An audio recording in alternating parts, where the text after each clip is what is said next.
Guntur Shankar Vilas flyover bridge నిర్మాణాన్ని సాధ్యమైనంత స్పీడ్గా పూర్తి చేస్తామని కేంద్ర గ్రామీణాభివృద్ధి కమ్యూనికేషన్ శాఖల సహాయ మంత్రి డాక్టర్ పెమ్మసాని చంద్రశేఖర్ స్పష్టం చేశారు.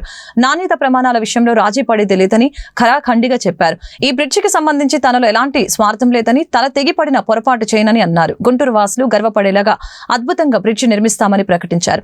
బుధవారం గుంటూరు శంకరవిలాస్ ఫ్లైఓవర్ బ్రిడ్జి నిర్మాణానికి జరిగిన శంకుస్థాపన కార్యక్రమంలో పెమ్మసాని చంద్రశేఖర్ ముఖ్య అతిథిగా పాల్గొన్నారు. ఈ పేరుకు ఏర్పాటు చేసిన సభలో ఆయన మాట్లాడారు. ఫ్లైఓవర్ బ్రిడ్జి నిర్మాణ సమయంలో ట్రాఫిక్ సమస్య తలెత్తకుండా అన్ని రకాల చర్యలు తీసుకున్నామని చెప్పారు. రేపటి నుంచి బ్రిడ్జి వర్క్ స్టార్ట్ అవుతుందని పేర్కొన్నారు. ఈ బ్రిడ్జి నిర్మాణ నేపథ్యంలో అన్ని మతాలకు చెందిన ప్రార్థనా మందిరాలని స్వచ్ఛందంగా తొలగించుకోవాలని సూచించారు. కార్యక్రమంలో జిల్లా ఇన్ఛార్జి మంత్రి కందుల దుర్గేష్, గుంటూరు తూర్పు పశ్చిమ ఎమ్మెల్యేలు కళా మాధవి, నజీర్, ప్రతిపాటి ఎమ్మెల్యే బూర్ల రామాంజనేయులు, వేమూరి ఎమ్మెల్యే నక్క ఆనందబాబు, ఎమ్మెల్సీ ఆలపాటి రాజేంద్ర ప్రసాద్, నగర మేయర్ కోవెలముడి రవీంద్ర తదితరులు పాల్గొన్నారు. ఈ రోజు నన్ను ఇక్కడ కూర్చోబెట్టినటువంటి అత్యంత మెజారిటీ తీసుకొచ్చారు కాబట్టి నాలో ఒక అత్యంత సేవాభావం పెరిగింది. సో ఆ విజయానికి సహకరించినటువంటి కూటమి నాయకులందరికీ, గుంటూరు ప్రజలందరికీ కూడా ఇందులో మొట్టమొదటి భాగస్వామ్యం ఉంది. రెండోది నన్ను నమ్మి నాకు టికెట్ ఇచ్చినటువంటి శ్రీ నారా చంద్రబాబు నాయుడు గారికి,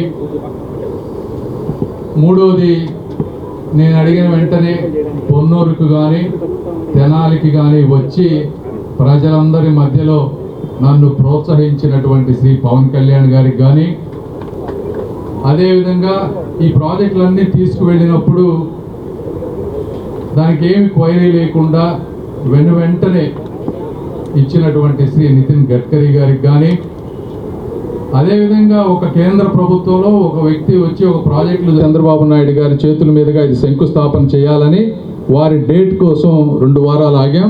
అయితే వారి బిజీ షెడ్యూల్ ఉండటం వల్ల వారు ఇప్పుడు ఎందుకమ్మా కన్స్ట్రక్షన్ అయిపోయిన తర్వాత నేను ఓపెనింగ్కి వస్తా అన్నారు. అందుకని ఈరోజు ముందుకు వెళ్ళాం. ఏదేమైనప్పటికీ రేపటి నుంచి వర్క్ స్టార్ట్ అవుతుంది. కాబట్టి ఇందులో ఇబ్బంది పడే వాళ్ళందరూ కూడా దయచేసి సహకరించండి.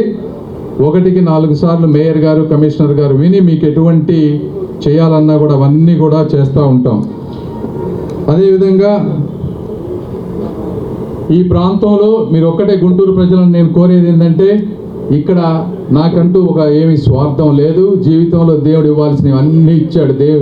నాకంటూ ఏమీ లేనిదంటూ ఏమీ లేదు. అనుభవించిన వ్యక్తిని, పొరపాటున కూడా తల తెగినా కూడా తప్పు చెయ్యను.